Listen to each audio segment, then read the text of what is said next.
Thanks for clicking on the AkronNewsNow.com update. I'm Lindsay McCoy, bringing you a look at the latest local news. Well, a Canton soldier is among the 5 soldiers who were killed when their unit was attacked with an improvised bomb in Afghanistan. 32-year-old Staff Sergeant Kevin Kessler did 2 tours of duty in Iraq and was deployed to Afghanistan this summer. He joined the military in June of 2004. Akron City Council voted 11-1 Wednesday night to put Mayor Don Plasquelic's public safety charter issue on the November ballot, but it could be taken off. That's because the issue passed by council is dependent on an agreement of concessions by the FOP Lodge 7 that the ordinance calls for proportional sacrifices. Council President Marco Somerville says that it's up to the police union now.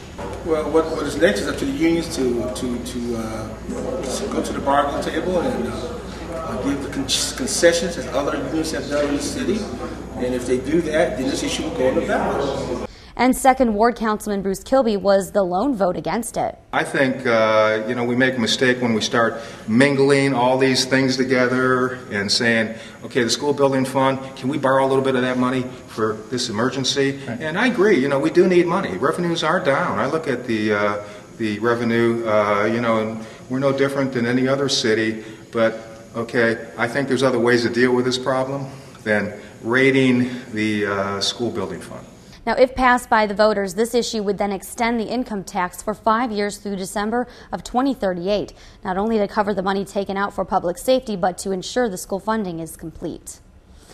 Now on to a 1997 murder case. Oral arguments were heard in the Margot Parade homicide on Wednesday.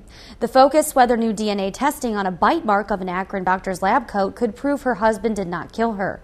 The suspect and husband, Doug Parade, is a former Akron captain. His attorney, David Alden, says even the state's own experts support this decision to use DNA testing. Now, if you had a strong result, you might be able to compare it to the CODIS database and find a match of who exactly it was.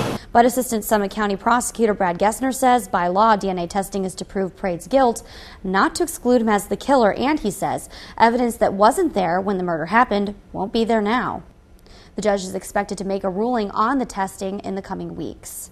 And in court on Wednesday, a mother admits to raping her own 2 daughters and sexually abusing 2 other girls. A plea deal has been reached in one of the worst child porn and abuse cases Summit County has ever seen. Judge Mary Margaret Rowlands believes there's no penalty too stiff for 32-year-old Stephanie Murphy. I'm such everybody involved in this. My children and the other children. For my part in this, for allowing it to happen. And I'm sorry for it. I'm sorry I didn't do anything to stop it.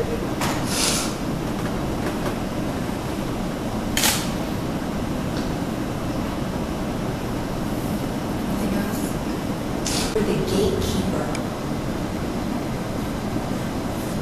to this horrific, evil conduct that was perpetrated on them. Judge Rowland sentenced Murphy to spend the next 50 years in prison before being eligible for parole. Based upon the historical data of the parole board, there isn't a chance in the world that the parole board is going to grant you parole. And when they don't grant you parole, you will not have another parole hearing for 5 years. That will make you 87 before you have your second parole hearing. And the fact of the matter is you are going to die in prison. Tina Kaufman, AkronNewsNow.com. Moving on to an accident happened up in northern Summit County. Macedonia police were forced to close State Route 8 northbound near 271 northbound near that entrance ramp because of an accident. It took place around midnight. In our story on AkronNewsNow.com, police and the Summit County Sheriff's Department told News Channel 5 that 2 people were injured when the driver of a motorcycle lost control of the bike, forcing a driver and a passenger to the pavement.